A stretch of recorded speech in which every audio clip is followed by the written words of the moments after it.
privileged to be in MC Saxena. This is the first time मैं आपके college में आया हूँ. पहले मैं कभी यहाँ पे नहीं आया था. I am thank you to MC Saxena management and Professor Saab that they called me here. Normally ये कहते हैं कि आदमी 3 मिनट तक ध्यान से सुनता है. तो मैं कोशिश करूँगा कि जो मैं आपसे बात करना चाह रहा हूँ, मैं आपको 2 छोटी छोटी स्टोरी सुनाना चाह रहा हूँ. And later on I will tell you कि मैंने वो स्टोरीज कहाँ से कट एंड पेस्ट की हैं, because you all are very good in cut and pasting things. So I will try to finish my talk within 3 minutes, और depending on your interest I'll tell you the third story also. I hope that will be useful for you. One is एक story है कि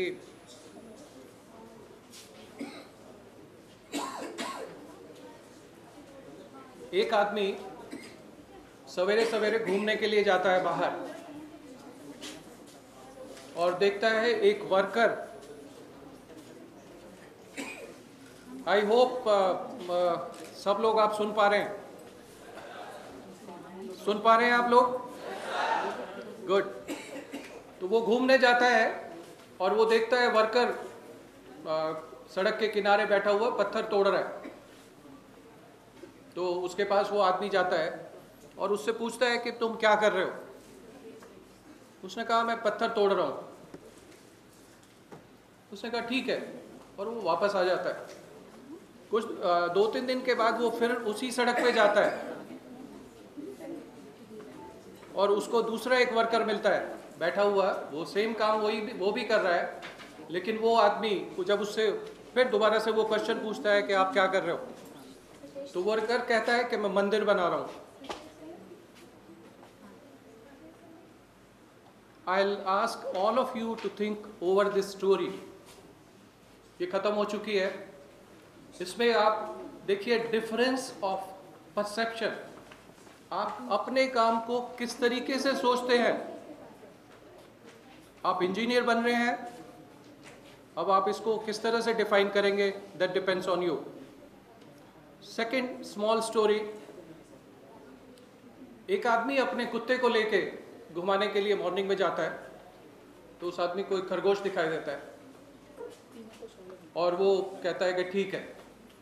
वो अपने कुत्ते को उस खरगोश के पीछे छोड़ देता है और वो भाग भाग के बेचारा वो कुत्ता परेशान हो जाता है. खरगोश उसकी पकड़ में नहीं आता है. कुछ देर के बाद वो कुत्ता उसका पीछा करना छोड़ता है और खड़ा हो जाता है अपने मालिक के पास. तो मालिक उस कुत्ते से पूछता है कि क्यों, क्या हुआ. कि नहीं, मैं फेल हो गया. कि क्यों? कि मेरा फेल होने का रिजल्ट, मैं क्यों फेल हुआ, बिकॉज मैं तो अपने आज मॉर्निंग में मैंने सोचा कि चलो ब्रेकफास्ट करते हैं, तो मैं उसके पीछे भागा था उसके पकड़ने के लिए. पकड़ के मैं अपना आज मॉर्निंग का मेरा ब्रेकफास्ट हो गया, तो मेरा काम चल गया. लेकिन जो खरगोश था वो अपनी जिंदगी के लिए भाग रहा था. तो अगर आप भी अपनी लाइफ में आप खरगोश वाले एटीट्यूड को लेके चलेंगे, तो मैं गारंटी देता हूं आप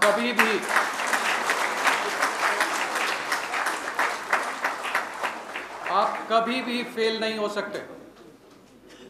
एक छोटी सी स्टोरी मैं आपको एक रियल इंसिडेंट बताता हूं, जो कि मैं एक फंक्शन में था. तो एक मैनेजिंग डायरेक्टर थे एक कंपनी की with 400 crores of turnover. They are one of the largest transporter in India now. उन्होंने मुझे बताया, क्योंकि जब वीसी साहब की स्पीच भी सुन रहे थे और हम लोग सुन रहे थे कि हम लोग बार बार घूम फिर के दिल की बातों की तरफ बात करते थे. उन्होंने बताया कि एक बार उन लोगों की एक प्रैक्टिस थी कि जब लॉन्ग रूट पे उनके ट्रक्स जाते थे तो अकाउंटेंट को इंस्ट्रक्शन होती थी कि वो पैसा 20-25 हज़ार जितना उनको चाहिए, वो जब उनका टूर शुरू होता था दिल्ली से, तो वो उसको दिया जाता था ड्राइवर को कि उसके खर्चे के लिए। एक बार क्या हुआ कि बेचारा अकाउंटेंट जो था, अकाउंटेंट 25 हज़ार रुपये लेके जा रहा था।